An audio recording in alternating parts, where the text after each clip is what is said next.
Hello everybody and welcome back. Today we are going to be continuing our unit of biodiversity by talking about something called disturbances and species responses to those disturbances. So after this we should be able to distinguish between ecosystem resistance and ecosystem resilience. We've already talked about this a little bit. Explain the insights gained from watershed studies and explain the intermediate disturbance hypothesis.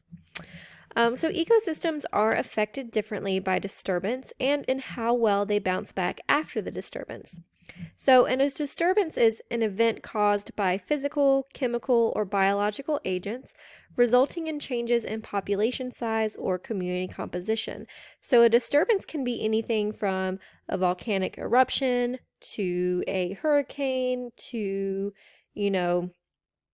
human interference or even viruses or bacterial infections. Those could all be classified as disturbances to communities. Resistance is a measure of how much a disturbance can affect flows of energy and matter in an ecosystem. And resilience is the rate at which an ecosystem returns to its original state after that disturbance. So resistance is how well it kind of fights against that disturbance. So basically, the less affected a community is, the more resistant it is. And then resilience, on the other hand, communities that recover faster after a disturbance would be more resilient.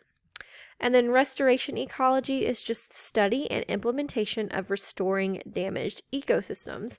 And there are restoration ecologists that dedicate their lives to kind of nurturing ecosystems and trying to get them back into balance. So we're going to look at a watershed study today. And we talk about watersheds more when we talk about water, but a watershed is just all land in a given landscape that drains into a particular stream, river, lake, or wetland. And watersheds are very good to study because they have different communities. So you've got your water community in your rivers, in your streams, but you also have communities and ecosystems in your forests. And here we've got mountainous regions as well. So there are lots of different ecological communities that you can study in a watershed. And there's some different things that we can glean from these. So something that we can learn from these studies is something called intermediate disturbance hypothesis. And this is the hypothesis that ecosystems experiencing intermediate levels of disturbance are more diverse than those with high or low disturbance levels. Well, let's break this down and let's take a look at what this means. So here's an example. So in general, we expect to see the highest species diversity at intermediate levels of disturbance. Well, why is this? This means that if there's rare disturbances in a community, meaning that nothing bad ever happens or they're never disturbed, so, there's never a storm that comes through, there's never a virus that takes hold of a community. If everything's always really good and there's nothing to disturb the community, competitors will win constantly. So good competitors that are better at competing for resources will always be the top dogs. They'll always come out on top. Well, that's not good for the organisms that are not as well adapted to being competitive. On the other hand, if there are intense disturbances all the time, the only organisms that are going to be able to survive are going to be those organisms that are the most resilient and the most adaptive. So what you want is kind of an intermediate, so a good like Goldilocks in between. You want to have enough disturbances that the competitors are being challenged as well. So that's why we see in most ecosystems that we have the greatest diversity in an area with intermediate. So just kind of like a medium Goldilocks levels of these disturbances. And this example here for algae. So an example of the intermediate disturbance is in the number of algal species observed in response to different amounts of herbivory by marine snails. And remember, herbivory is just when primary consumers are eating producers. So when few or many snails are present, there is a low diversity of algal species. But when an intermediate density of snails are consuming algae, the snails cause an intermediate amount of disturbance and a higher diversity of the algal species. So this is true in this particular example, but also is going to be true kind of across the board in ecosystems as well.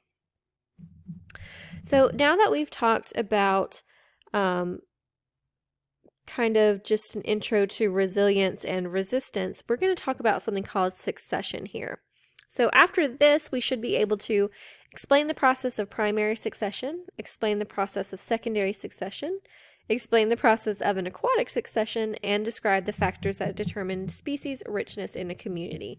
And remember, species richness is how many of each species is present in a community, or how many different species are present. So primary succession starts with no soil. So virtually every single community will experience an ecological succession at some point. And an ecological succession is just the predictable replacement of one group of species by another group of species over time. So basically, after a disturbance, there is a methodical way in which ecosystems recover. So we can predict which organisms will come into play at which point after a disturbance. So one of these is a primary succession, and this is a succession occurring on surfaces that are initially devoid of soil. These typically happen after things like volcanic eruptions, so there's no soil at all. So basically you are building from the ground up. So we start with rock. Typically, it'll be like igneous rock that has cooled after a volcanic eruption. So we'll start with rock, and then lichens and mosses will eventually come and settle in the area. Okay, this is what we mean by there is a very distinct way that these organisms come in and will kind of settle into these places after a disturbance. So we have our exposed rocks. Then our lichens and our mosses will come through. They'll kind of root down into the rocks and start weathering. Then once the lichens and the mosses start to weather, we'll get the formation of soil. So then we'll get annual wildflowers, and then perennial wildflowers, and then we'll get shrubs, followed by younger pine forest trees, followed by larger, more complex trees. So we start simple, and over time we get to a larger community of more complex species. A secondary succession happens in a similar way. It's just the succession of plant life that occurs in areas that have been disturbed but not lost their soil. So really, a secondary succession is very similar to a primary. The only difference is that after this disturbance, soil is left behind. So a good example of this would be like the California wildfires. A lot of forest is being burned right now from those wildfires, but when it's all said and done, there will still be soil left behind. All that soil will not disappear from those wildfires, and then over time, there will be a secondary succession that takes place in California, starting with the soil already there, and then we start from here and go to our more complex species a little bit later on.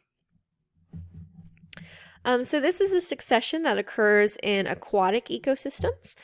So over time of hundreds of thousands of years, lakes will eventually fill with sediments and slowly become terrestrial habitats. So we'll talk about this a little bit more when we talk about when we get to our water unit and we talk about land and water use. But basically over time, we just get a buildup of these sediments, and they will accumulate, and eventually, instead of having a lake, we will just have a terrestrial habitat. So over time, succession for aquatic habitats just mean transitioning from an aquatic habitat to a terrestrial one. Species richness, so remember, species richness is the amount of different species in an area, is influenced by different factors. So latitude, time, habitat size, and the distance from other communities. So latitude would be where they are on the planet.